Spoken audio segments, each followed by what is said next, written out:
Welcome to the 19th Century Novel Podcast, Episode 25, Max Havelaar by Multatuli, Part 1.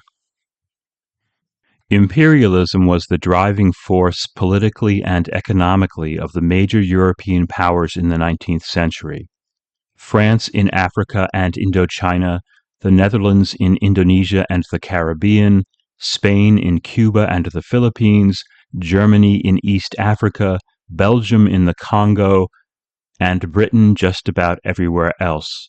All sought to exploit conquered territories to increase national wealth and power. Imperialism led to enlarged armies and navies, with increasingly more deadly weapons, to impoverished and brutalized native populations, to a growing gap between classes, to extensive migration, to environmental destruction, to the spread of technology and Christianity, to progress and revolt. Empire was a lucrative business for some, a death sentence for others, and a decisive force in the lives of millions. Imperialism occurred almost simultaneous with the development of the realist novel in Europe. Novelists from the two largest imperial powers, France and Great Britain, went to great lengths to capture in rich detail the lives and struggles of whole populations, whether Balzac composing the 90-plus novel series The Human Comedy, or Zola composing the 20-novel Rougon-Marquardt series. As I wrote in episode 18, despite the encyclopedic goal of his literary project to document all of French life, Balzac did not depict the French in Algeria. Although a years-long guerrilla war was being fought by the French, who would commit 100,000 troops to the conflict, in the novels that comprise La Comédie Humaine, Algeria exists merely as a distant reality. It is, writes UC Santa Cruz English professor Dorian Bell, an absent setting that never attracts the Balzacian narrator's famously topographic eye. Algeria lingers there with the ontological strangeness of something missing but still felt, a phantom limb, as it were, and a big one. As for Zola, David Todd, lecturer in world history at King's College London, points out that his novel Money, like the rest of the Rougon-Marquardt series, remained first and foremost an attack on the Second Napoleonic Empire's policies and impact on French society. Remarkably, Money is also the only novel in the 20-volume Rougon-Marquardt cycle that deals with the Bonapartist regime's global ambitions. By contrast, Algeria is almost completely absent from Zola's natural and social history of the Second Empire. It would seem that, for the great realist novelist, the mainspring of Bonapartist expansionism lay not in formal conquest or settler colonialism, but in the spectacular development of French finance after 1850. Noting the small number of references to colonialism in French novels, the post-colonial scholar Edward Said observes, reverses of policy, losses of colonies, insecurity of possessions, and shifts in philosophy that France suffered during the Revolution and the Napoleonic era meant that its empire had a less secure identity and presence in French culture, in the culture at large. Until after the middle of the century, there is rarely that weighty, almost philosophical sense of imperial mission that one finds in Britain. For French novelists, Said is suggesting, this absence of imperial mission meant an absence of imperialism itself within their works. The great British novelists, then, were more likely to refer to the empire, as can be seen in several important novels: Jane Eyre, Great Expectations, Dombey and Son, Daniel Deronda, Vanity Fair, and The Moonstone. The historian Jan Morris notes the personal connections some Victorian authors had with empire. Captain Marryat, author of the popular Mr. Midshipman Easy, captured the Akyab Peninsula in the First Burmese War. Fanny Burney's brother was first resident of the Burmese province of Arakan. Thomas Love Peacock worked at East India House. Thackeray was born in India. One of Dickens's sons was in the Canadian Police. Another was buried in Calcutta. British writers lived in a world rich with clothing and decoration and luxuries generated by the colonies. Even the language in which they wrote was stocked afresh with words imported from the Indian subcontinent: avatar, bangle, bungalow, juggernaut, jungle, loot, pundit, pajamas, shampoo, veranda, and many others. Yet their references to the empire were often oblique, and the characters associated with it peripheral. Said summarizes how imperialism figured in these novels. The empire functions for much of the European 19th century as a codified, if only marginally visible, presence in fiction, very much like the servants in grand households and in novels, whose work is taken for granted, but scarcely ever more than named. He goes on, the facts of empire are associated with sustained possession, with far-flung and sometimes unknown spaces, with eccentric or unacceptable human beings, with fortune-enhancing or fantasized activities like emigration, money-making, and sexual adventure. Disgraced younger sons are sent off to the colonies. Shabby older relatives go there to try to recoup lost fortunes, as in Balzac's Le Cousin Bête. Enterprising young travelers go there to sow wild oats and to collect exotica. While featuring such minor characters and their distant exploits, these novels do not focus on empire. None of the major writers of the day responded, in Morris's words, to the fact of British ascendancy in the world, the establishment of New Britons overseas, or the hardening imperial arrogance of the nation. No great literature came out of the mutiny.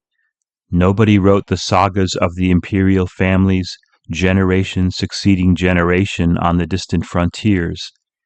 To English men of letters, the imperial story was only ancillary to greater themes at home, and even the wistful imperial tragedies of time, distance, or disillusion did not seem the stuff of art.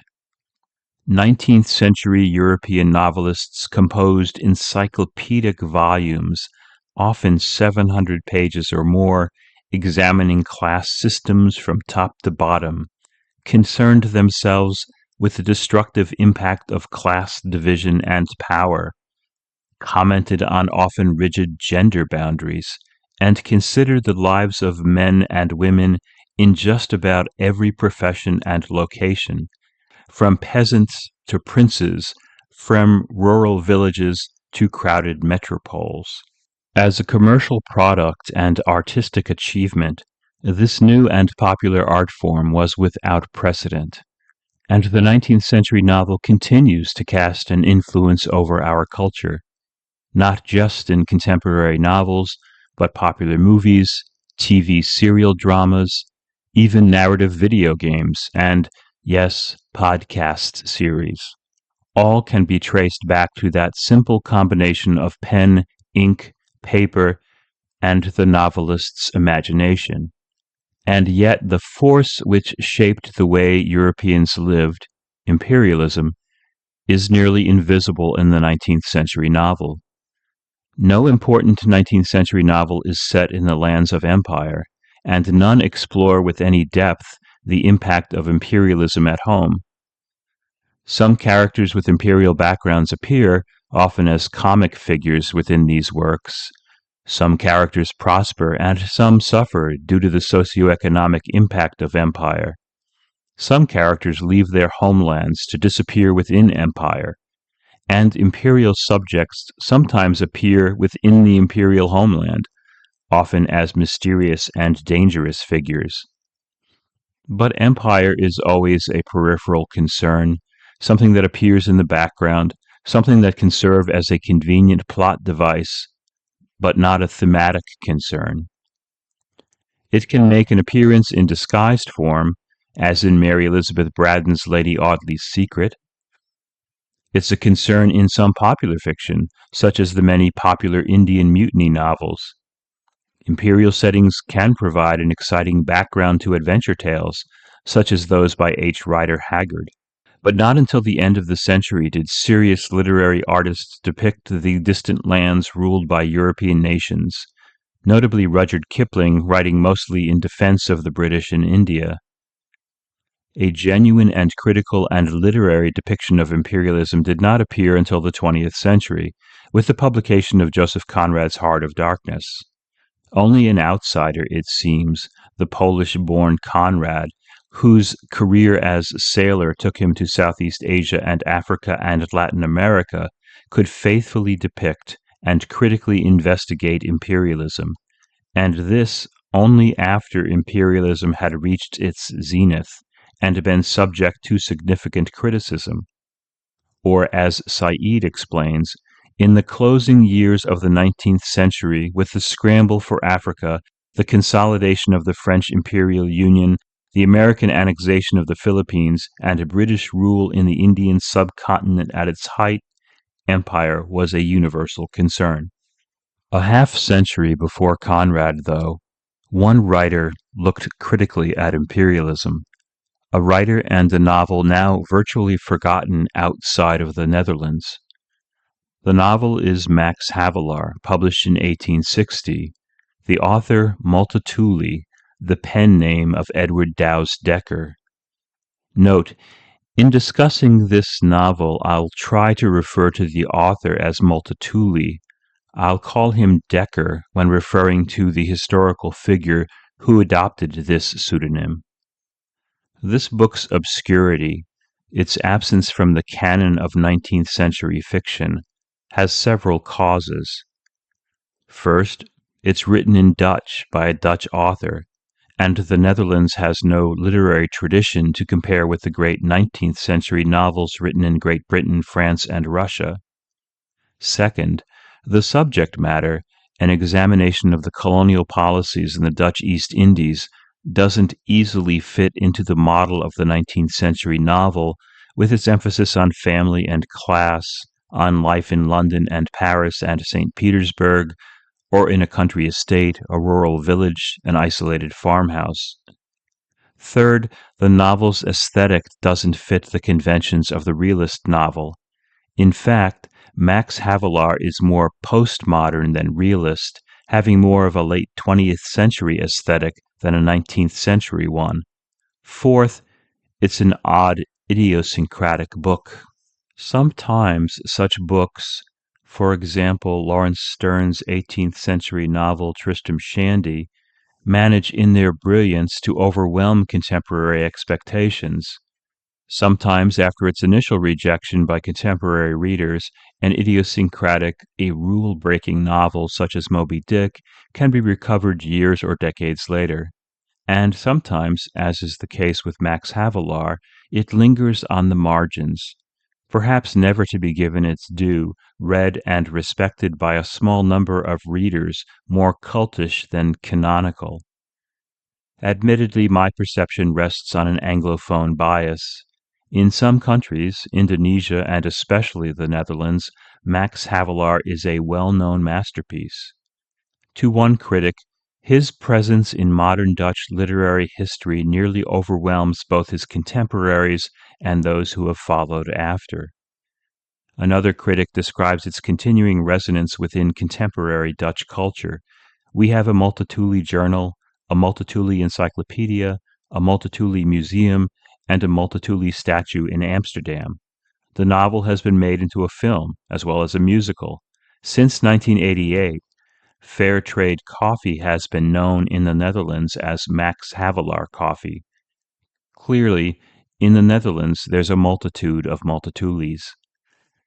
But Max Havelaar has been overlooked by the wider literary world. Edward Said pointed to Max Havelaar as unique for its depiction of colonialism, a rare exception, which, unfortunately, he did not devote his exceptional skills to analyzing. As a favor to an Australian acquaintance who had translated it, D. H. Lawrence wrote an introduction to Max Havelaar in the 1920s. According to several sources, Vladimir Lenin refers to the novel 3 times in his writings on imperialism. Otherwise, despite its now having been translated into over 40 languages, Max Havelaar has been almost overlooked by English and American scholars. According to Benedict Anderson, a multilingual specialist in Southeast Asian studies and author of the influential Imagined Communities: Reflections on the Origin and Spread of Nationalism, Dutch literary historians, with some irritation, note that Lawrence has been the only world-class writer to have devoted some real published attention to Douwes Dekker. The novel begins with what in Dutch literary history has become a famous opening line: "I am a coffee broker and live in a canal-side house at number 37 Lauriergracht, Amsterdam." This opening establishes the setting, one that connotes mainstream prosperous Amsterdam. Many of the homes on Lauriergracht, or in English Laurel Canal, were built during the Dutch Golden Age of the 1600s. There was even a sugar factory on this canal at one point in the 19th century. The Dutch had been major importers of sugar, first from Brazil, then from Suriname, starting in the 17th century. In 1660, there were 50 sugar refineries in Amsterdam, and the Dutch Republic supplied more than half of the refined sugar consumed in all of Europe. By the 1850s, the glory days of the Dutch Empire were long past, but the Netherlands continued to control territories in the East Indies, from which they imported and sold sugar. Java became the second largest producer of sugar behind only Cuba, and coffee, the prime financial wellspring for the whole colonial edifice, as alluded to in the book's full title, Max Havelaar, or The Coffee Auctions of the Dutch Trading Company. This opening line also introduces us to the book's narrator, Batavia Drystubble. This last name, sometimes translated as dry as dust, suggesting a lack of fertility, of life, aptly captures the narrator's character. The original Dutch name has the added advantage of just sounding funny, Drystubble. His first name, Batavius, alludes to Batavia, now Jakarta, which was the name given by the Dutch to the main colonial city in Java after they had conquered and destroyed the original Jakarta in the 17th century. Batavia was derived from a region in the Netherlands that formed at the mouth of the Rhine and Meuse rivers. More than just a geographical region, Batavia took on an especial cultural and historical significance for the Dutch. After they were freed from Spanish rule during the 80 Years' War to form in 1581 the Dutch Republic, there developed a national foundation myth, which traced the Republic's origins to classical antiquity. As Simon Schama explains, the first nationally minded generation of historians at the end of the 16th century were concerned to create a usable national past based on documentation. This new concern for scholarly authenticity did not, of course, get in the way of inventing a classical past that flattered and legitimated the present. A view of the Netherlanders was offered in which distinct political and cultural characteristics were retained through centuries against all tyrants and usurpers. It was imperative that Batavians be sharply differentiated from confusingly adjacent peoples, all of whom had, at some time, succumbed to the Roman yoke. It was precisely the perseverance and industry of the Batavian immigrants that earned them the right to domestic liberty and freedom from interference by outside powers.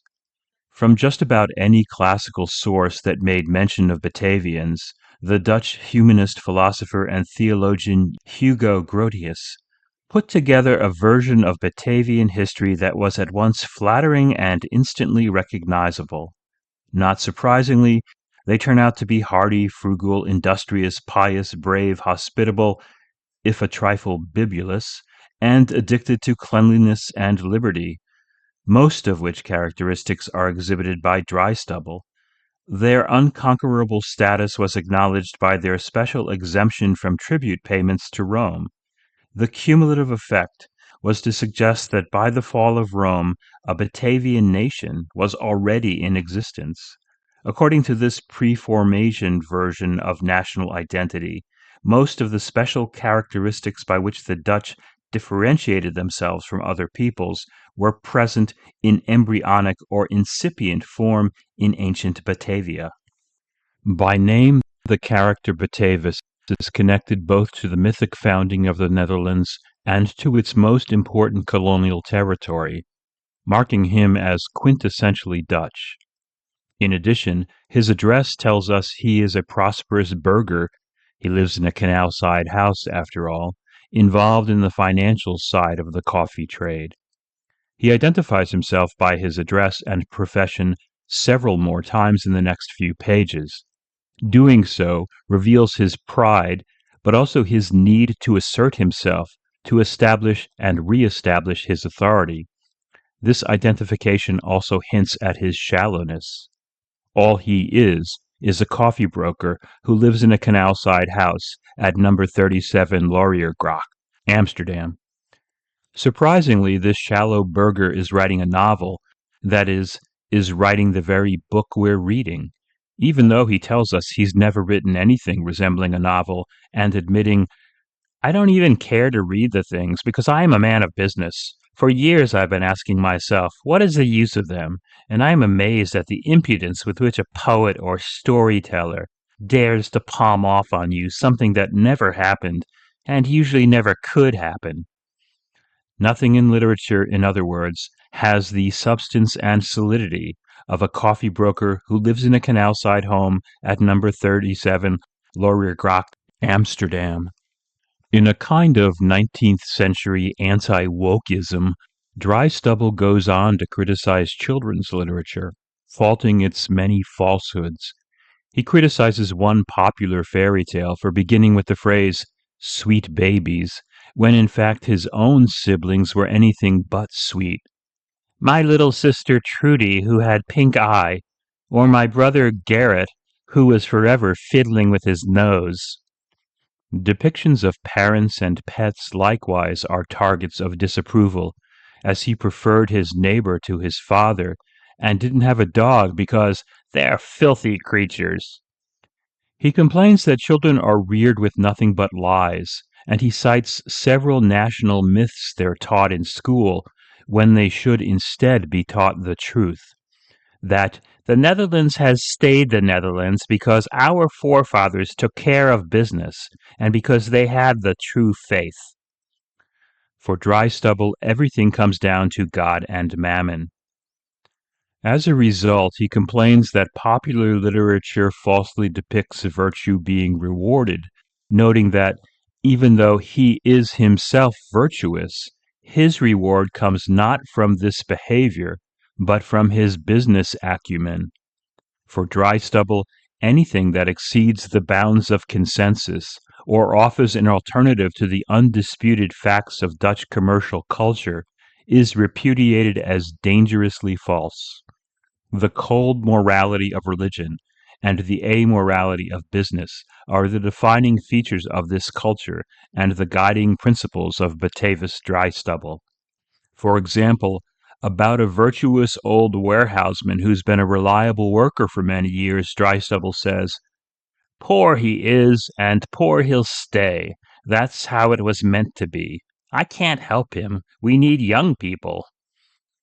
The logic of capitalism, and thus Drystubble's own logos, dictates that this man, despite his years of service, will be replaced by someone younger. Drystubble goes on to explain that he couldn't possibly reward this man for being virtuous and help him to lead an easy life in old age, for then all warehousemen would become virtuous and want a similar reward, which surely can't be what God intended, because then there'd be no special reward left for the righteous in the hereafter.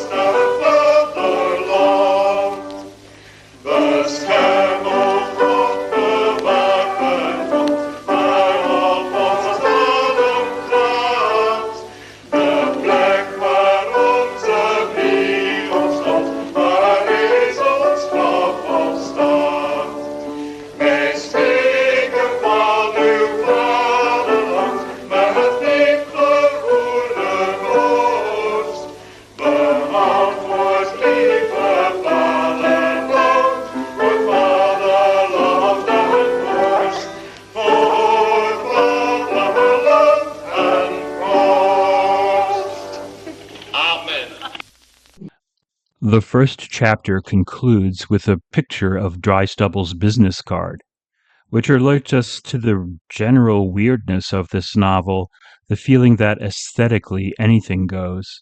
It also prepares us for Chapter 2 and its focus on Drystubble's firm, Burden and Company Coffee Brokers, which is in competition with another firm on the coffee exchange, Busselink and Waterman. Coffee beans were shipped in from the East Indies, where coffee was grown and harvested by native populations, and auctioned at the Coffee Exchange in Amsterdam. For purchase of its coffee beans, Burden and Company has relied upon Ludwig Stern out of Hamburg, which is now being pursued by their chief competitor. To fend off this outrage, Drystubble, sitting in the Polen, aka Poland, coffee house, writes to Stern Sr., offering him the opportunity for his son Ernest to broaden his commercial knowledge with a temporary position at Burden and Company, where he'll take charge of their German correspondence. In making this offer, Drystubble warns Ernest's father, who he knows is a strict Lutheran, of the rise in frivolity and immorality among the young and the number of fortune hunters growing by the day. If he stays at the Drystubble home, at our house, number 37 Lauriergracht, he explains, my wife has declared herself willing to take care for him as a mother, and in my house we serve the Lord. Drystubble's real concern isn't for young Stern's moral or business education. It's for his own commercial concerns. If young Stern works for him, Drystubble calculates, old Stern's firm can't renegotiate with his competitor. Thus we see Drystubble's two principles working together, his Christian morality promoting his business interests. Getting back to his book, Drystubble recalls walking down Kalverstraat, or Calf Street, so named for the calf market that was held here until the early 17th century. Kalverstraat is currently the most expensive property in the Dutch version of Monopoly. He stops to look at a grocer sorting his middling quality coffee beans when he becomes aware of a man standing in front of an adjacent bookstore. It was here in 1977, in a furniture showroom, that a fire broke out, destroying the Hotel Polen and nearby bookstore, killing 33 people and injuring 21. The Hotel Polen derived its name from a Polish businessman who lived in this neighborhood around the year 1500, as did the Polen coffee shop in which Drystubble writes his letters to Stern Sr. It was on Kalverstraat that on May 7, 1945, with thousands of people gathered in a square anticipating the arrival of liberating Canadian troops, that German soldiers opened fire, even though an armistice had been declared 3 days earlier, killing at least 32 people and injuring more than 100. This street was also the site of a miraculous occurrence in 1345. I'll give the honor of reciting this event to Wikipedia.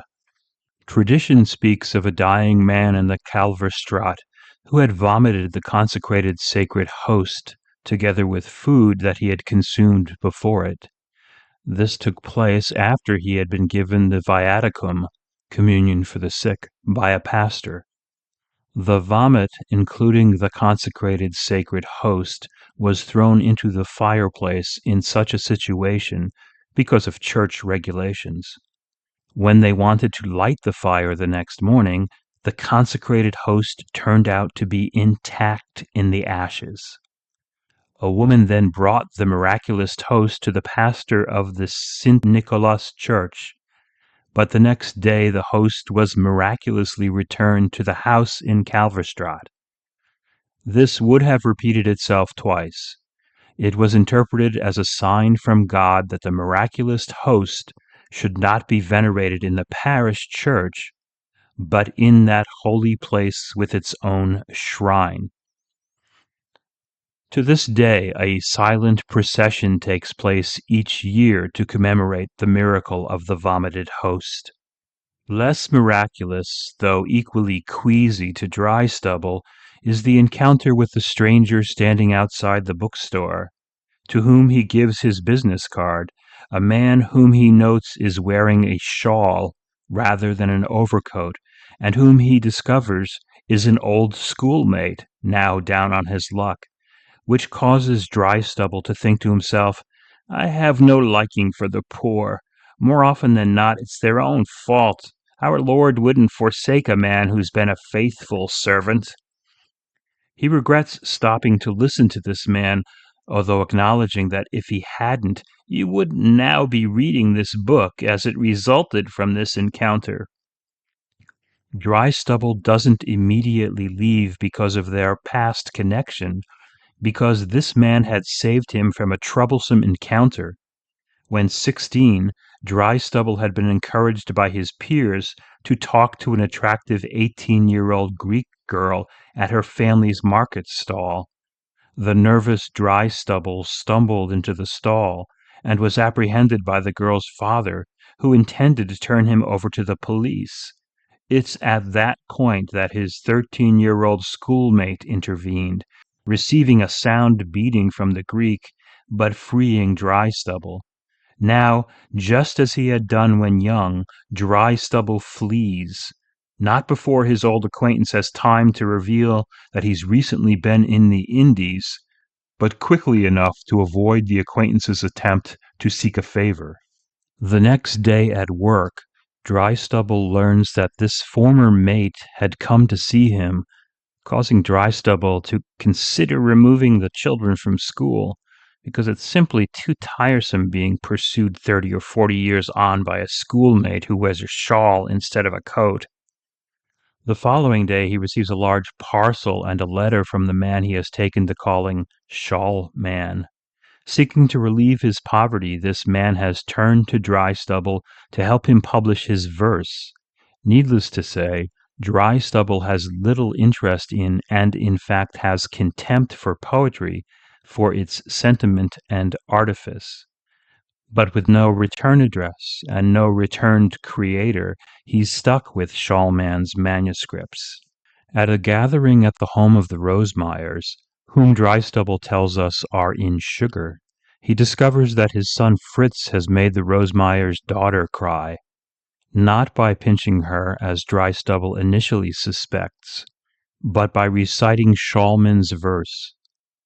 Mrs. Rosemeyer, so called because Drystubble tells us the Rosemeyers insist on formality of address because they're in sugar and have shares in a ship, decides that their after-dessert entertainment should be an encore from Fritz. Drystubble tells us this reading is unusual for Fritz, whose repertoire consists of the Book of the Old Testament in verse and Camacho's Wedding. A favorite among boys, he explains, because there's a reference to a privy seat. The latter refers to a play by the 18th century Dutch comic dramatist Peter Langendijk, Don Quixote at the Wedding of Camacho. Camacho's Wedding was also a short opera composed by a teenaged Felix Mendelssohn. In the play, a poet says, I rhyme while I sleep, I rhyme while I eat, and even on the privy I think out my rondo. In other words, from the play Fritz derives a teenaged boy's delight in the scatological. A rondo, by the way, is a 13-line poem of 3 stanzas, with the opening words of the first line used as a refrain at the end of the second and third stanzas. It originated in medieval France. Here's a well-known version in Flanders Fields by the Canadian poet and military surgeon John McCrae, composed after the Battle of Ypres. In Flanders Fields the poppies blow between the crosses, row on row, that mark the place, and in the sky the larks still bravely singing fly scarce heard amid the guns below. We are the dead. Short days ago we lived, felt dawn, saw sunset glow, loved and were loved, and now we lie in Flanders Fields. Take upon your quarrel with the foe. To you from failing hands we throw the torch, be yours to hold it high. If ye break faith with us who die, we shall not sleep, though poppies grow in Flanders Fields. Another well-known rondo is We Wear the Mask, Paul Laurence Dunbar's poem about the pains of racial imposture during Jim Crow. We wear the mask that grins and lies, it hides our cheeks and shades our eyes. This debt we pay to human guile, with torn and bleeding hearts we smile, and mouth with myriad subtleties. Why should the world be overwise in counting all our tears and sighs? Nay, let them only see us while we wear the mask. We smile, but, O great Christ, our cries to thee from tortured souls arise. We sing, but, oh, the clay is vile beneath our feet, and long the mile. But let the world dream otherwise, we wear the mask. The poem Fritz recites is far less memorable. It's a first-person, highly emotional, romantic narrative in which the speaker, who has traveled far from his home, addresses his distant mother. "O mother, 'tis so far away, the country where my life begun," reads the opening line. The poem closes with the despairing speaker recalling how he'd pled to God to take his life, pleas that were never heard. "Instead," the speaker cries, "I fell upon my knees and offered up a different prayer. Not yet, O Lord, I'll face the worst, but give me back my mother first." Upset by some lines in this poem, Drystubble peruses the manuscript parcel more closely and discovers a document titled "Report on Coffee Growing in the Manitou Residency." "My heart leaped," he tells us upon this discovery, "seeing as I'm a coffee broker, number 37 Lauriergracht, and Manitou is good quality." Looking through this collection, he finds lists, calculations, and figures, not to mention 147 essays concerning philosophy, literature, architecture, linguistics, politics, history, mythology, biology, engineering, psychology, religion, and more. To give a sense of this strange agglomeration, here are just a few of the titles. On the difference between the notions of endless time and eternity, on the invention of chastity, on the worthless instruction at so-called universities.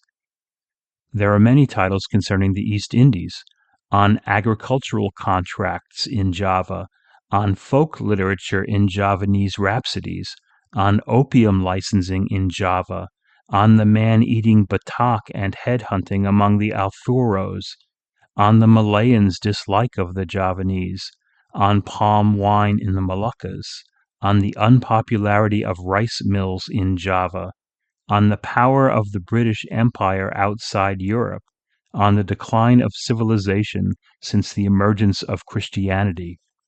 What are we to make of this strange, unbelievable list? One could assert that the author of these essays is a European who has lost his faith in the imperial mission and has developed a sympathy for the people and cultures of Java, of the East Indies. But the large number and absurd range of these essays takes us beyond logical speculation. With these titles, Multatuli seems to be mocking academic scholarship and professional/government report writing, and suggesting a culture's inability to distinguish between the serious and the trivial. and therefore its inability to consider and implement any of the ideas conveyed here. There's also the possibility that only some of these essays, the ones dealing with practical matters in Java, are real, the rest a comic farrago by an unknown author. But Drystubble disputes this hypothesis, identifying them as writings which, though I didn't understand them all, displayed genuine knowledge of the field. Of course, he's such a buffoon that he might be unable to distinguish between genuine intellect and a joke. Or more likely, it could be that the author of this wild assortment was a bit unhinged. Had a lonely stay in an alien land and the requirement to write reports such as on the suction capacity of a new kind of pump driven him over the edge into a compulsive writing on esoteric topics? Another possibility. Multatuli just couldn't help himself. His comic impulse took over. The existence of a parcel of manuscripts was too enticing a setup not to be followed with multiple punchlines. These essays weren't all that Drystubble found. There were also excerpts of journals, notes, and random jottings. He reads more and more bits of this collection, especially those about coffee, concluding that it takes a coffee breaker to make such a pertinent discovery about what goes on in the world. I am sure the Rosemeyers, who are in sugar, have never laid eyes on anything like this. Drystubble discovers enough information related to the coffee trade that he resolves to assemble this material into a book, which it turns out is the one we're reading. This metafictive feature, a book that's partly about its own creation, is what makes Max Havelaar feel postmodern. Although Lawrence Sterne in Tristram Shandy and Cervantes in Don Quixote incorporate much the same metafictive self-awareness. I suspect Multatuli has even signaled his appreciation for and indebtedness to these novels in the reference to Don Quixote at the Wedding of Camacho, perhaps as well in Drystubble's new employee named Ernest, not Lawrence, Sterne, and in Drystubble's worries that he may not finish his book, much as Tristram Shandy says at the onset of his narrative, I have been at it these 6 weeks, making all the speed I possibly could, and am not yet born. I have just been able, and that's all, to tell you when it happened, but not how, so that you see the thing is yet far from being accomplished. Drystubble is not just enthused by, but afraid of what he's read in these manuscripts, which he says could put the entire coffee market under threat, as well as the sugar refiners and indigo traders, the sailmakers and the Minister of Finance, people who live off government bonds, and pump makers and weavers and butchers, and the clerks in the brokers' offices, and the shareholders of the Dutch Trading Company, and everybody else as well, and the king, too.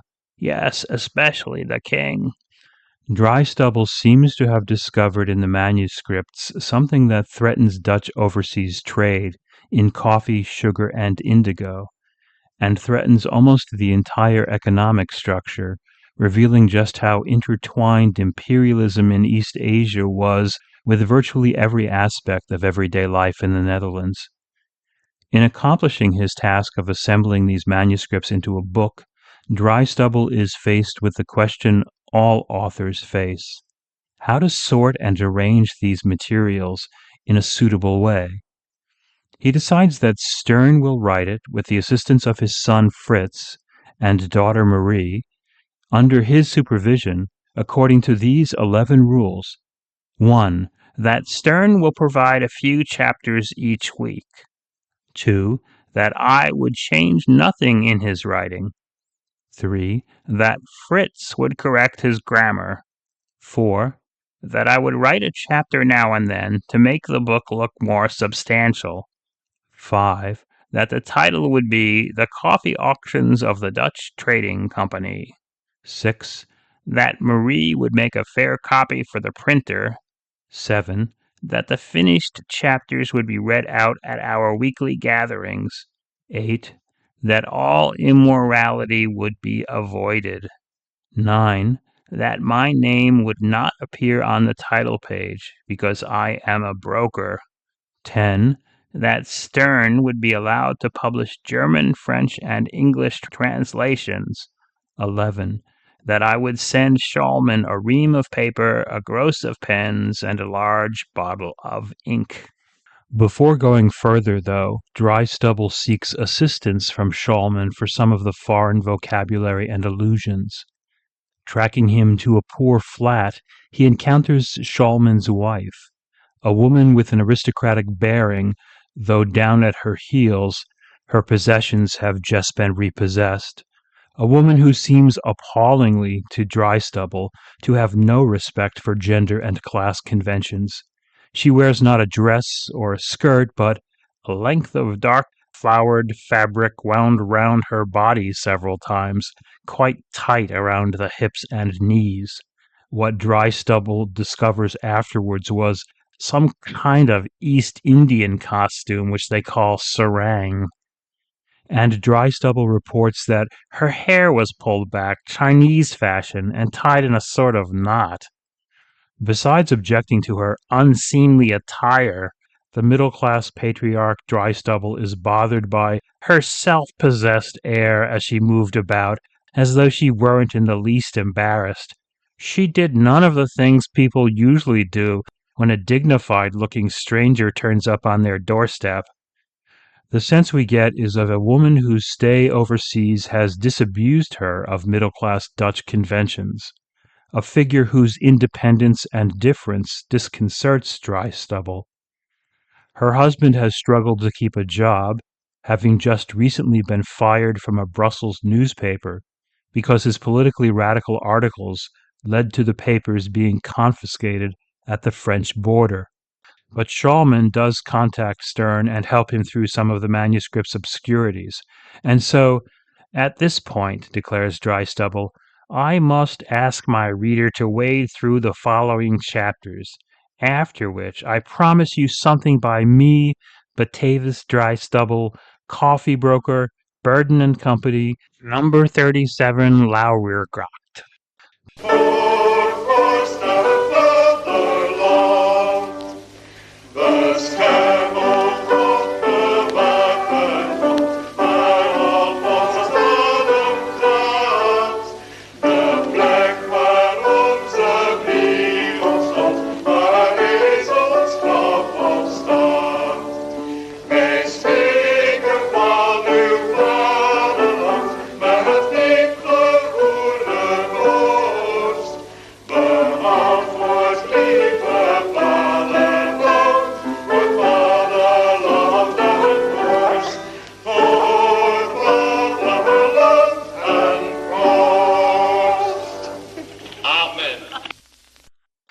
Thus, constructed from a parcel of Shawlman's manuscripts, a new narrative begins. Around 10 o'clock in the morning there was an unusual commotion on the high road linking the regencies of Pedeglang and Labac. High road is perhaps too grand a description of the wide footpath which, out of courtesy and for want of a better word, was called the road. But if you set out with a 4-horse carriage from Serang, the capital of Banten, with the intention of going to Rangkas-Bitung, the new center of Labac, you were bound to arrive there in the end. Clearly, we're not in Kalverstraat anymore. Serang is a city in the province of Banten. Pandalang and Labac are geographical and administrative regions. Rangkas-Bitung, a town in Labac, all on the island of Java. The narrative we are about to read is set there in the Dutch East Indies in the 1850s. And so, before going forward, we must go back to understand how the Dutch came to be here, nearly 10,000 miles by sea from Amsterdam.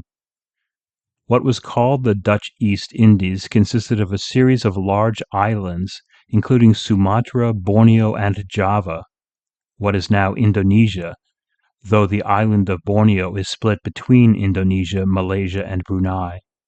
In distance from east to west, this colonial territory was comparable to the distance between New York and San Francisco, At its fullest expanse in the early 20th century, the landmass of the 3,000 islands that comprised the Dutch East Indies came to about twice the size of the state of Texas, with two-thirds of the population living on the island of Java.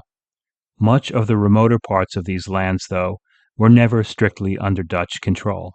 The Dutch enterprise was centered on Java, an island which is about the same size as England. The naturalist and evolutionary biologist Alfred Russel Wallace, who spent 3 months there in 1861, called it the very finest and most interesting tropical island in the world. It is, he continues, the most fertile, the most productive, and the most populous island within the tropics. Its whole surface is magnificently varied with mountain and forest scenery. It possesses 38 volcanic mountains, several of which rise to 10 or 12,000 feet high. The abundant moisture and tropical heat of the climate causes these mountains to be clothed in luxuriant vegetation, often to their very summits, while forests and plantations cover their lower slopes. The animal productions, especially the birds and insects, are beautiful and varied and present many peculiar forms found nowhere else upon the globe. With Vasco da Gama's voyage around the Cape of Good Hope and arrival in India in 1498, Portugal became the first Western nation to take advantage of the area's natural riches, especially the Moluccas, a small group of islands known as the Spice Islands for their rich crop of nutmeg, cloves, and mace. With larger fleets and a more aggressive and efficient commercial enterprise, the Dutch soon supplanted the Portuguese here and throughout the Malay archipelago. According to University of Nebraska history professor emeritus John Raleigh and Victoria University Wellington history professor Stephen Barrett, the Dutch owned 10,000 ships, and throughout the 17th century they owned most of Northern Europe's ships. The Dutch possessed high skill in navigation and in the use of charts, and they manned their ships more economically than their rivals. Early in the century, they established a local cannon industry for their ships. They fired their broadsides at the rate of 3-to-1 compared with their enemies. The success of the Dutch was due as well to what some call the first multinational corporation, the Dutch East India Company, Verenigde Oost-Indische Company in Dutch, and often abbreviated VOC or VOC. Like the English East India Company, which was founded around the same time, the VOC assert the professors of business and finance Oscar Geldenblom, Abe de Jong, and Joost Jonker pioneered features which later became textbook characteristics of modern corporations: permanent capital, legal personhood, separation of ownership and management, limited liability for shareholders and for directors, and tradable shares. Established in 1602, the VOC was granted the exclusive right to trade between the Dutch Republic and Asia. To have the sole right, at the exclusion of all others, to be allowed to sail east of the Cape of Good Hope, or through the Magellan Strait, on seizure of those who would go against this, not only of ships and goods, but also to be punished by life and possessions. The VOC was given the power to perform acts of sovereignty in the name of the state, such as making alliances and contracts with princes and potentates, as well as constructing forts and hiring soldiers. With its economic monopoly backed by a powerful fleet, the VOC traded within Asia and in Europe commodities such as borax, camphor, indigo, ginger, aloes, saltpeter, musk, and soya, and eventually sugar and coffee. The latter was first grown in Ethiopia, then grown directly across the Red Sea in Yemen, where it was traded from the coastal town of Mocha, from where it entered the trade routes to Alexandria to be picked up by Italian merchants and spread throughout Europe. Legend has it that a Dutch trader, Peter van der Broek, stole and brought to the Netherlands what had been closely guarded coffee seeds, which were grown into plants and transported to the welcoming soils of Java. Van den Broek's account of his travels provides us with a memorable inventory of the commodities that were made available by the new trade routes to the Indies.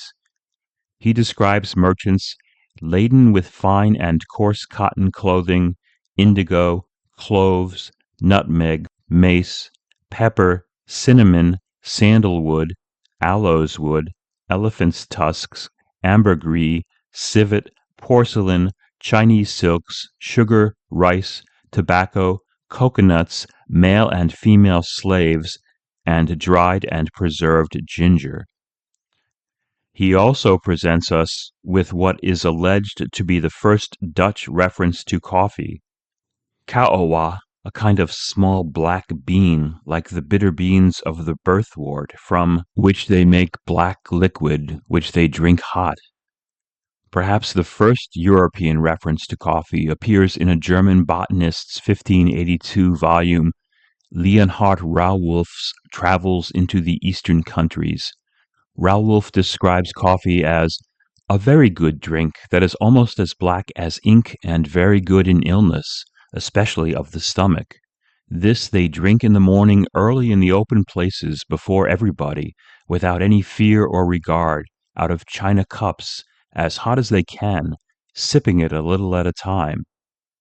Whatever the truth of the tale of Van den Broek as thief of Arabica, the Dutch, says José Losada Tomé, claim the honor of introducing coffee cultivation into the East Indies with their first attempts in 1690 in Java, from where it was exported to Amsterdam in 1712 to satisfy European desires, and ultimately to further our own insatiable thirst for this black liquid.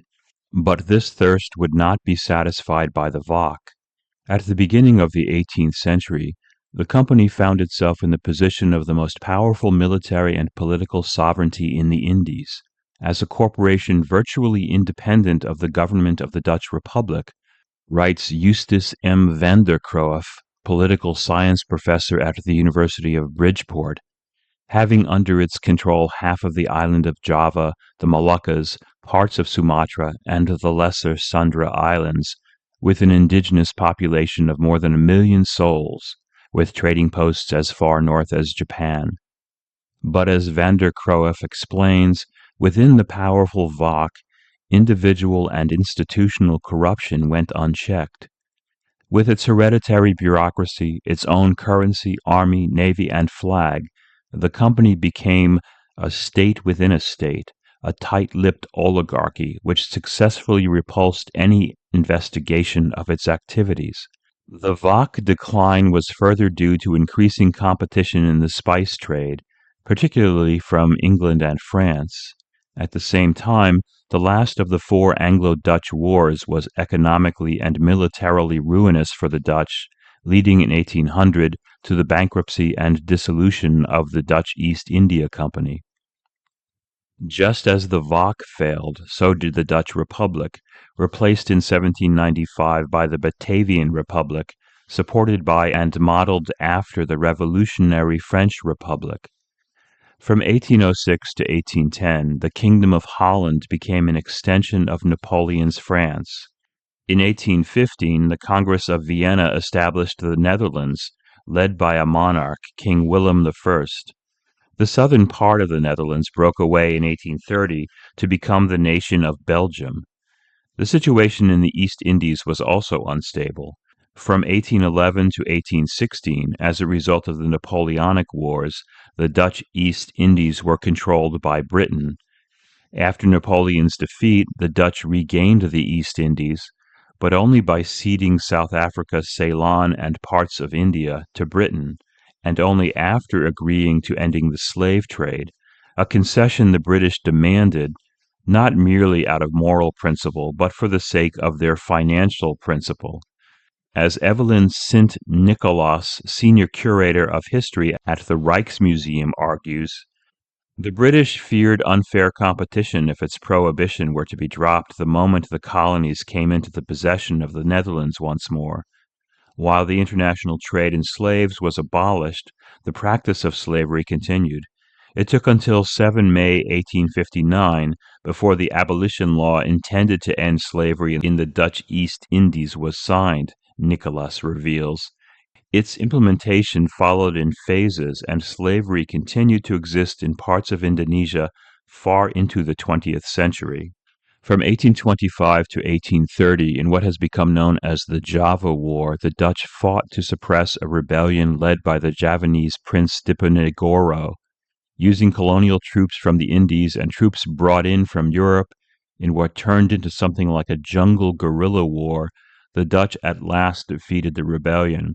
The historian Peter Carey spells out the consequences of this war.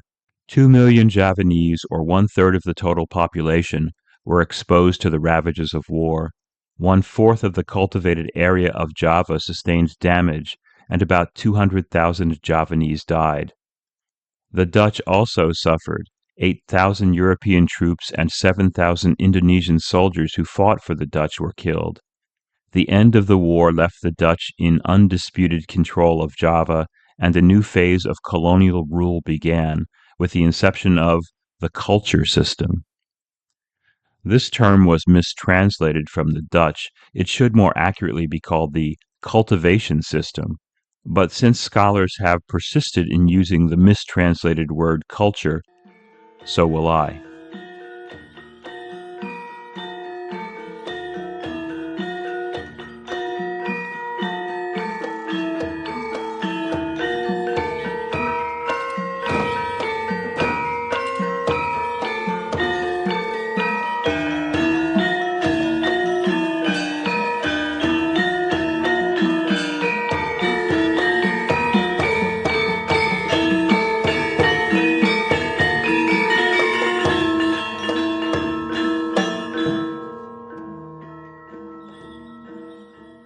And that at last brings us back to the novel. We return to the high road built by the Dutch to facilitate trade. Multatuli briefly describes the setting. The road curves, and just as one more gallop ahead would send the front horses flying over the edge, they turn and swing the coach around the bend. They charge up a steep slope you hadn't seen a moment ago, and the depths lie behind you. Immediately after presenting this description, though, Multatuli tells us that it's not his intention to occupy us with descriptions of places, landscapes, or buildings. This refusal to describe is at odds not just with the realist novel, but with fiction set in the Far East, whose exotic flora and fauna and natives so often color the pages of Asian tales composed by Europeans. Consider, for example, these opening sentences from the Dutch author Louis Couperus's novel The Hidden Force, published in 1900 and set in the East Indies. The full moon wore the hue of tragedy that evening. It had risen early, during the last gleams of daylight, like a huge ball as red as blood, and flaming like a sunset down behind the tamarind trees. One has the sense that the much more self-conscious and sardonic Multatuli, although the author of romantic verse, couldn't have included anything like this in his novel without instantly mocking it. He does, though, offer us this. Once I've won the reader over, when I can tell by his look and demeanor that he cares about the heroine leaping from a fourth-floor balcony, only then shall I, in brazen defiance of the laws of gravity, leave her suspended between heaven and earth, while I pour my heart out in a detailed account of the beauties of the landscape.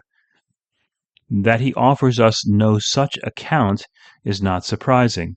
Multatuli is far more interested in pointing out the contrivance of common plot devices, such as pausing a dramatic action to heighten suspense, and far more likely to suggest that he may provide a detailed account of the beauties of the landscape than in actually doing so, revealing again the ways this book anticipates the postmodern novel. In a notably contrarian view of the novel, Darren Zook, lecturer in political science and global studies at UC Berkeley, argues that Max Havelaar can't really be called postmodern, since Multatuli's multiple voices intrude not to problematize truth and literary perspective, but to help capture truth and control it. Ultimately, according to Zook, Max Havelaar is not merely a novel about imperialism, it is a literary text which mimics imperialism's aspirations for control and power. Zook reiterates this point, arguing that Multatuli retains absolute and despotic control over his text, as if his characters were analogues to the colonial natives he sought to rescue from imperial rule. Let me paraphrase this argument. Zook believes 1. That the novel is insufficiently postmodern because it does not question the nature of truth. 2. That holding such a belief in truth is to assert authorial, in fact despotic control over his characters and his narrative. And 3. That this authorial/despotic control is analogous to imperialists' control over their colonial subjects. The problem with this argument, besides its conflating an author's control over his text with an empire's control over its colonies, is that it makes a category mistake by failing to distinguish between postmodern epistemology and postmodern literature, between philosophical skepticism and literary aesthetics, between how we know what we know and how an author tells his tale. I would argue that an author can, as Multatuli does, adopt a postmodern aesthetic while still holding on to a concept of truth, as do many, probably most, postmodern novelists, ranging from Salman Rushdie to Colson Whitehead, Richard Powers to Olga Tokarczuk. Not merely insufficiently postmodern, Multatuli, to Zook, offers a critique of imperialism that's too narrow, too sympathetic to Dutch rule. Max Havelaar represents not an anti-colonial voice at all, but rather an exhortation for a reformed and strengthened empire. There's some truth to this argument, which I'll discuss later, but this criticism seems strangely at odds with Zook's discussion of postmodernism. On the one hand, Multatuli as a postmodernist should be denying the concept of truth, while at the same time he should be presenting a stronger, i.e., a truer critique of colonialism. At this point, I should probably say a word about postmodernism. I'm using this term in a strictly literary aesthetic sense. To better understand this often elusive term, we can compare postmodernism to the realism that was the dominant aesthetic of the 19th century novel. A postmodern novel is self-reflective. That is, it refers to its own artifice. We see this throughout Max Havelaar in references to the novel's construction from other texts, and in repeated editorial intrusions by the fictional Drystubble and the pseudonymous Multatuli. Postmodern novels also frequently question the distinction between fact and fiction, as Max Havelaar does, not only in its autobiographical content, but in its editorial apparatus, especially the multiple endnotes through which Dekker comments on the text. Also, with different voices and different texts, postmodern novels often feature long digressions, as we see in Max Havelaar, that may not serve and in fact may seemingly perversely, if not at times almost cruelly, frustrate a reader's desire for the more compelling and clearer narrative exposition of the realist novel. It's not that realist novels don't do these things. Such novels feature all kinds of non-narrative texts, newspaper clippings, diary entries, personal correspondence, legal contracts, shipping manifests, etc. Walter Scott even includes the occasional explanatory footnote in his novels.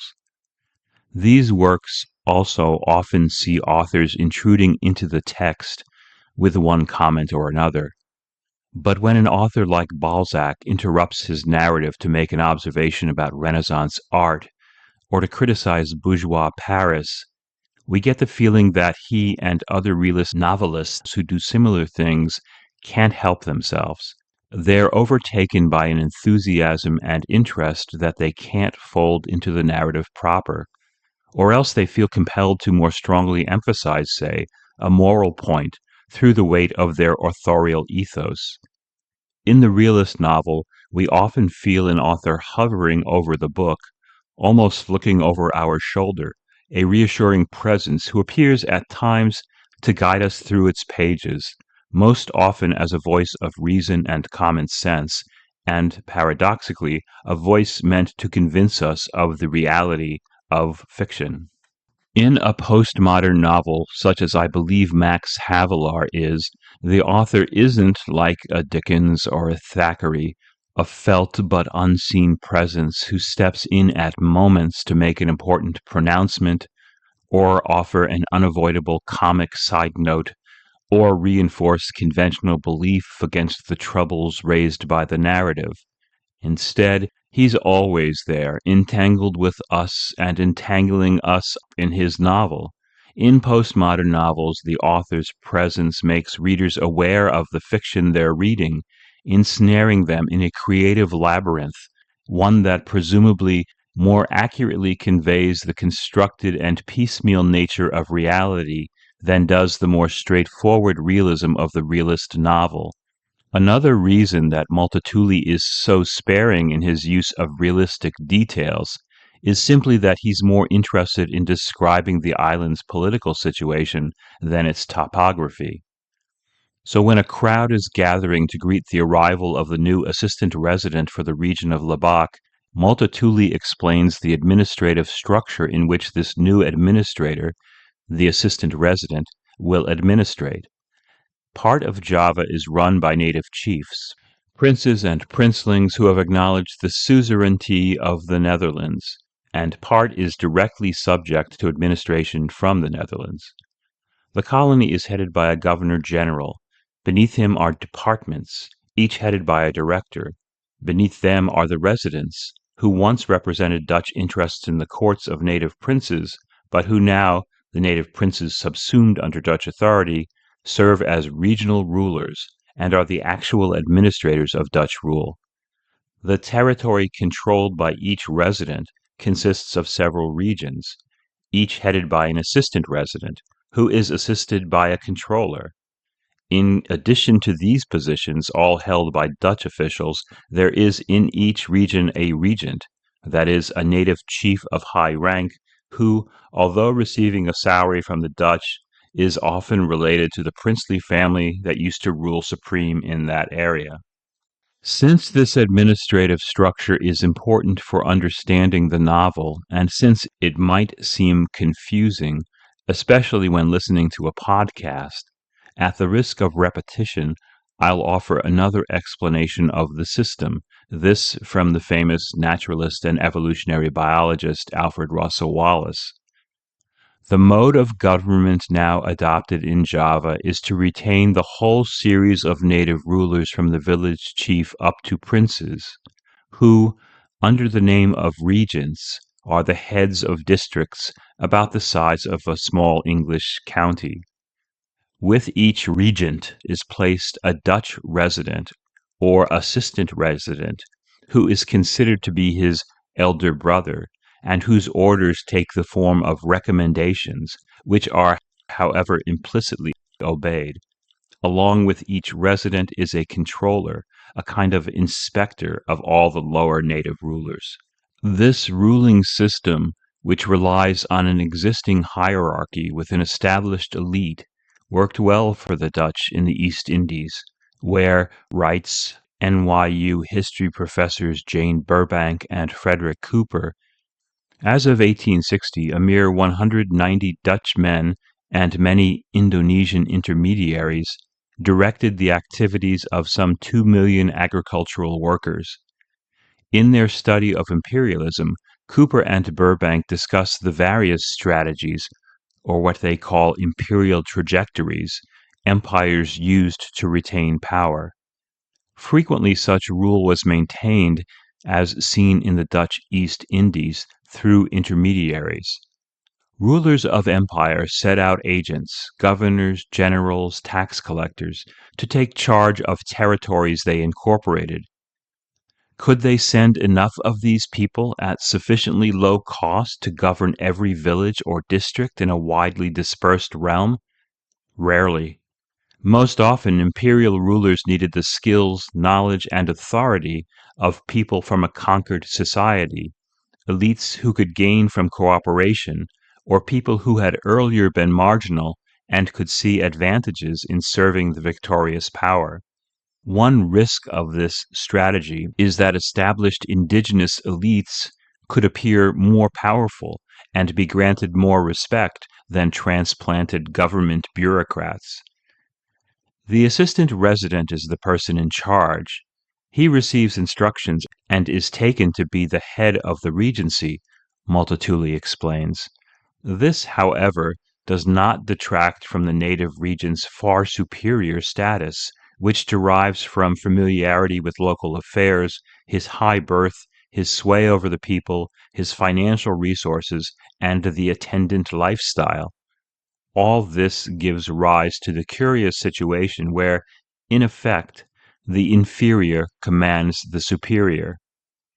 By relying on, in Burbank and Cooper's words, elites who could gain from cooperation, colonial powers constructed a system open to exploitation by native elites, often at the expense of the very population they ostensibly represented. Multatuli describes this situation. Whereas the European rides out with a handful of officials, the regent goes forth with a retinue of several hundred, and the people regard this as inseparable from his high rank. The European official leads a bourgeois existence. The native chief lives, or is assumed to live, like royalty. But all this has to be paid for, as the Dutch government, having founded itself on the power of the regents, is well aware. To maintain their authority, the regents required substantial and increasing incomes, much of which they spent on the ostentatious display that was a common feature of and assertion of royal power in Java. Explaining the concept of status hierarchy in Java, the anthropologist Niels Mulder writes, "The obligations of status are costly, and the income needed to maintain both status and obligations must be looked for in the nebulous sphere of bureaucratic and political power, of favors granted and favors received. Basically, the norms surrounding the institutions of leadership and patronage are far stronger than the control on sources of income." This profligacy, Multatuli asserts, was used by the Dutch to cement their hold on overspent elites. If native chiefs exploited peasants to increase their wealth and authority, the Dutch exploited them on a much larger scale in the form of the culture system, as described by Multatuli.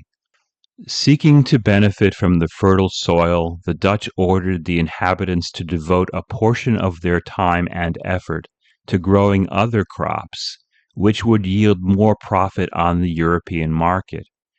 It took no more than a very simple policy to implement this order. The common man obeys his chief, so once the chiefs were won over with promises of a share in the profits, the rest took care of itself.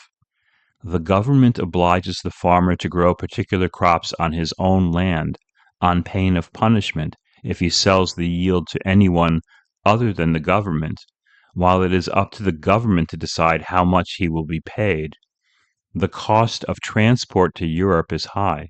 The money given to the chiefs as encouragement further inflates the purchasing price. Since the business as a whole must necessarily make a profit, the only solution is to pay the Javanese farmer just enough to keep him from starving. To summarize, this culture system forced peasants to spend part of their time growing crops that were profitable for European markets and for their local chiefs, but not for the peasants themselves. This forced labor on crops like coffee and sugar could also mean they could have insufficient supplies of vital crops like rice, which, especially when combined with drought, crop failure, or other natural disasters, could lead to famine. Nonetheless, the Dutch flag is happily flown in Java and aboard all those ships laden with the harvests that make the Netherlands rich, writes Multatuli. These ships served the interests of the Nederlands Handel Maatschappij, in English, the Netherlands Trading Company, or, for short, the NHM, a monopoly headed by King Willem I that had been established in 1824. In combination, the NHM and the culture system were designed to overcome the economic ruin the Dutch faced from the collapse of the VOC, the occupation of the East Indies by the British, the costs of the Java War, and the secession of Belgium. According to Dutch statistician Edwin Horlings, the system of colonial exploitation was explicitly designed to eliminate foreign competition in the East Indies and artificially stimulate trade and shipping. After the establishment of the Netherlands Trading Company, it was agreed that it would purchase the entire harvest of the government's coffee plantations. The NHM would transport all export products to the Netherlands, where they would be sold at regular auctions.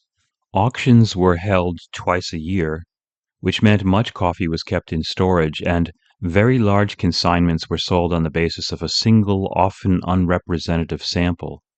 Foreign, mainly German, merchants would not buy their coffee directly from the company, but relied instead on Dutch brokers to take the risk. Because of the large scale and substantial risk, by the 1840s, Horlings writes, a small group of very large brokers had cornered the Dutch coffee market, while other traders and agents abandoned the coffee trade altogether. The replacement of the VOC with the Netherlands Holding Company and the culture system, what Horlings calls the institutional change in the relations between the motherland and the East Indies from a protected market niche for private enterprise to an instrument of public policy, profited large companies and brought substantial revenues to what would have been an otherwise struggling Netherlands economy. The anthropologist Clifford Geertz argues that, in fact, there never really was a Netherlands East Indies economy in an integral analytic sense. There was just that, admittedly highly autonomous branch of the Dutch economy, which was situated in the Indies, tropical Holland as it was sometimes called, and cheek by jowl, the autonomous Indonesian economy also situated there. The historian J. S. Furnival summarizes the situation. The government became a planter on a superhuman scale with the NHM as its sole agent. How, then, with such substantial wealth, could there be a famine in the rich, fertile, blessed land of Java? Indeed, reader, Multatuli writes, only a few years ago entire districts died of starvation. To profit from the sugar and coffee and indigo grown in Java, the Dutch took advantage of what was essentially a feudal system which had existed for centuries and which continued to be run to the advantage of elites, a system in which, he explains, there is nothing unusual about hundreds of families being summoned from afar to work without payment in fields belonging to a regent. And if the horse, the buffalo, the daughter, or the wife of the common man happens to catch a regent's fancy, refusal to give up the prize promptly is unheard of. According to Multatuli, this abuse was hard to eradicate since it was so deeply rooted in the nature of the people. The Javanese are generous, especially when proving allegiance to their chief, the descendant of the family obeyed by their ancestors. While aware of the abuses undertaken by regents at the expense of the population, the Dutch government, Multatuli tells us, celebrates its own ostensibly humanitarian spirit. To that end, colonial officials are repeatedly reminded to protect the population against its own servility and the greed of the chief. Surely a moral administrator would do what he could to better these circumstances. However, the difference in status between the native regent and the European assistant resident complicated matters. Should an assistant resident accuse a regent of abuse, he would be unlikely to find witnesses willing to testify, and might himself be dismissed as incompetent for casting aspersions too lightly against a high-ranking chief. As a result, it was very rare for a regent to be charged with despotism or abuse of power, meaning that it was just about impossible for minor Dutch administrators to keep the oath to protect the native population against extortion and enslavement. To put it another way, the Dutch congratulated themselves on their own goodwill toward the native population, but the system they needed to maintain profits from coffee and other crops was based on exploitation and inequality. In this equation, profit would always defeat humanitarianism. The culture system that Multatuli faults for such suffering was praised by some for being less violent and less individually and socially destructive than other colonial schemes, and was even perceived as a model system, one that guaranteed profits to the imperial powers while seeming to grant independence and dignity to colonial subjects. The British, disturbed by their own colonial abuses and failures, were especially interested in the Dutch model. After the Indian Mutiny of 1857, the Calcutta-based British lawyer James Money spent 2 months in Java, where he was impressed with the efficient functioning of the culture system, leading him to write Java, or How to Manage a Colony, showing a practical solution to the questions now affecting British India. Sympathetic to Money's argument, Alfred Russel Wallace praised the culture system, which he had observed firsthand during a 3-month stay in the Indies. I believe that the Dutch system is the very best that can be adopted when a European nation conquers or otherwise acquires possession of a country inhabited by an industrious but semi-barbarous people. He noted its benefits. On the whole, the people are well fed and decently clothed, and have acquired habits of steady industry and the art of scientific cultivation, which must be of service to them in the future. Its flaws, such as the occasional famine, he attributed not to the system, but to the abuse of the system by the want of judgment or want of humanity in the resident. Wallace also commented on Multatuli's novel, finding it a very tedious and long-winded story, full of rambling digressions, and whose only point is to show that the Dutch residents and assistant residents wink at the extortions of the native princes, and that in some districts the natives have to do without payment and have their goods taken away from them without compensation. To Wallace, even if not exaggerated, the facts stated are not so bad as those of the oppression under British rule in India. Wallace's disagreement with Multatuli about the merits of the culture system may be due to his limited experience of it, 3 months versus Multatuli's 15 years there, to his comparative focus, seeing it as superior to British colonialism in India, and to a belief in fundamental racial difference, arguing, for instance, that the intellect of the Malay race seems rather deficient.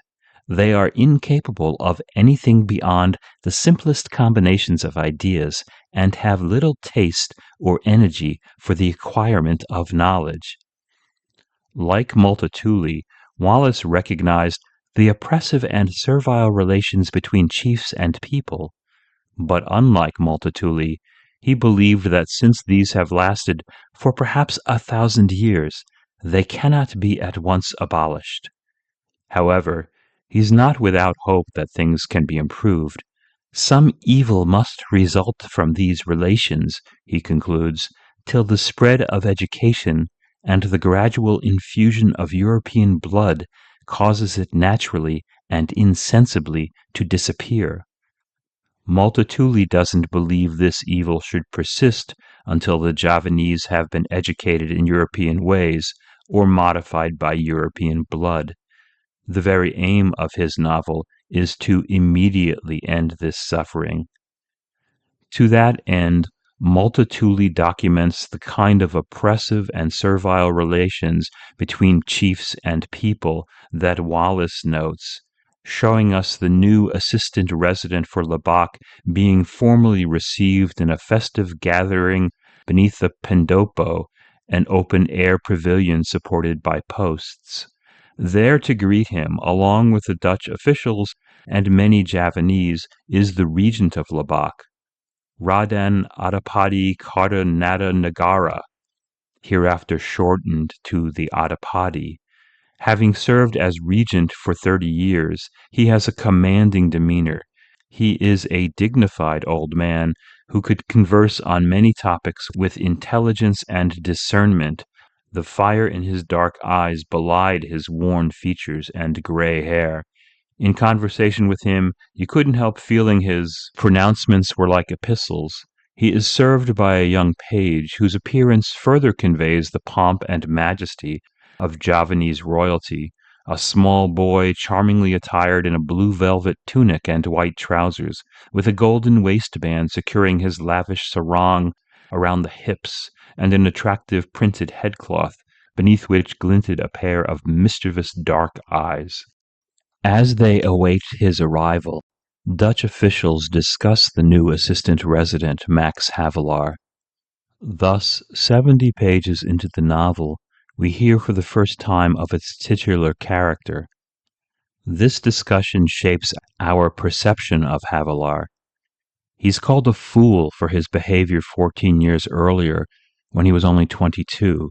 He had recited an insulting rhyme about General Van Damme, a character based on General Andreas Victor Michaels, under whom Dekker worked in Sumatra.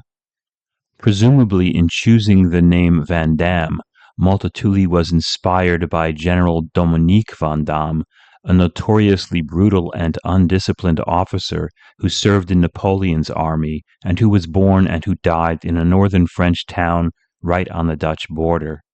Of more consequence than reciting an insulting rhyme, Havelaar is said to have demonstrated a foolish sympathy for the exploited Javanese, making the mistake of always standing up for the weaker party, what one Dutch official describes as diving into the water to rescue a dog from sharks. At last, his coach arriving, we are set to meet Havelaar, but not before first a peculiar digression about carriage travel, about passengers being packed so tightly that they undergo a process of assimilation in which occupants of a coach become unable to distinguish between uncomfortable upholstery and a bout of toothache or cramps.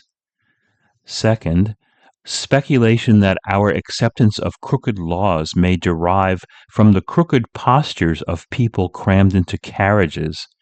And third, a recommendation that long trips be interrupted with changes of vehicles. When Havelaar at last appears, Multatuli writes, "As we'll be meeting him again, I may as well tell you that his impassive demeanor was not due simply to his assimilation with the coach."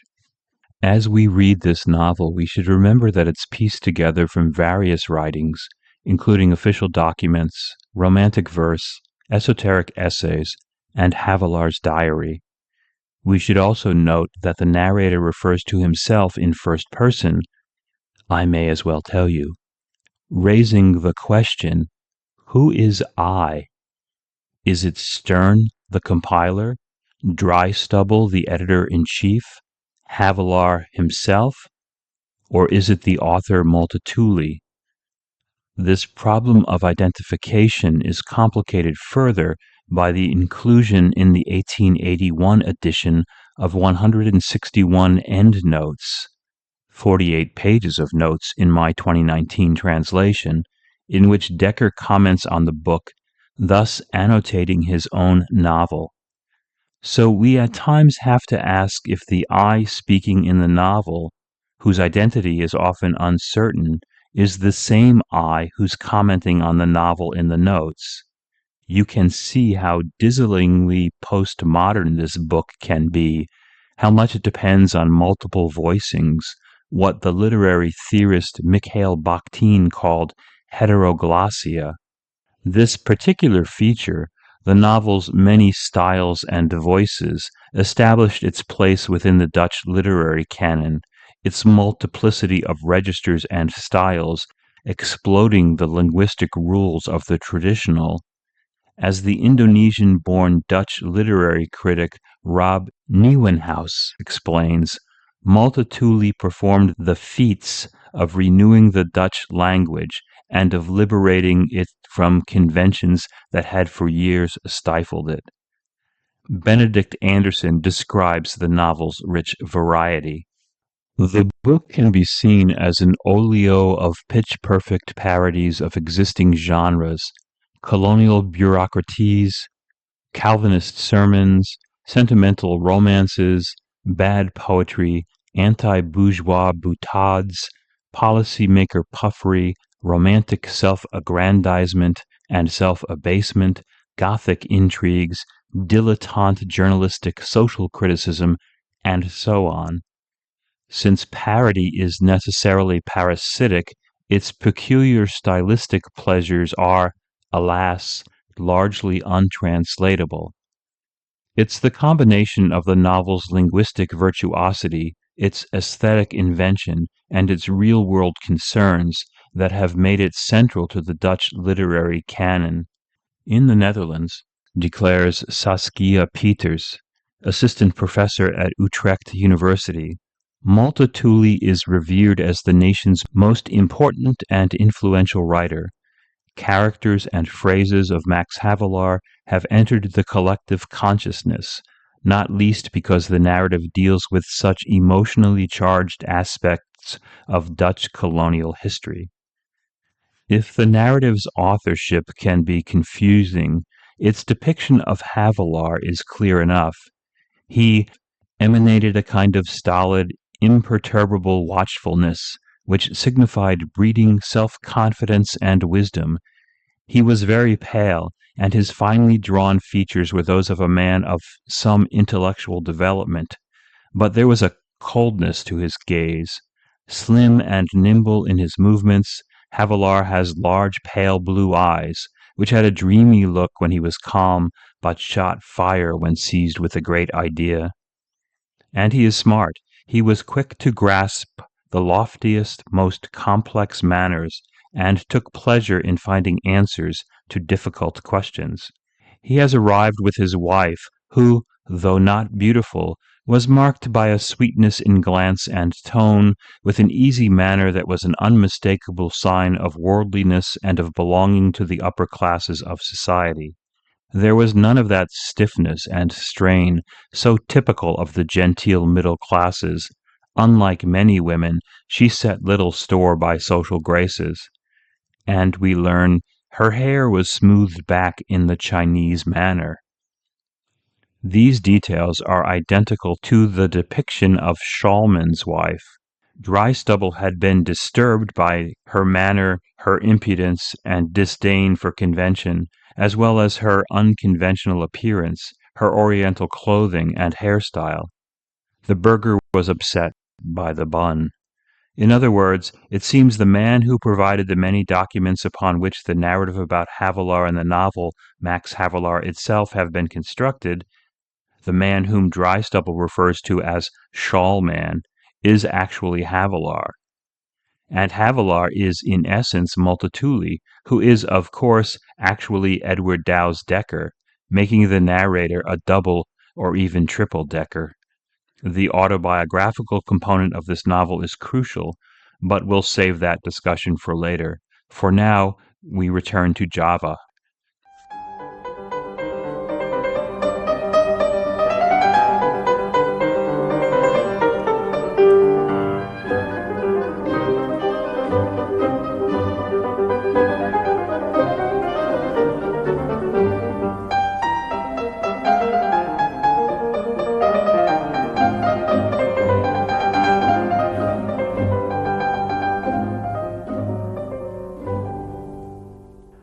transcript of this episode, along with a bibliography and other materials, please go to 19thcenturynovel.podbean.com.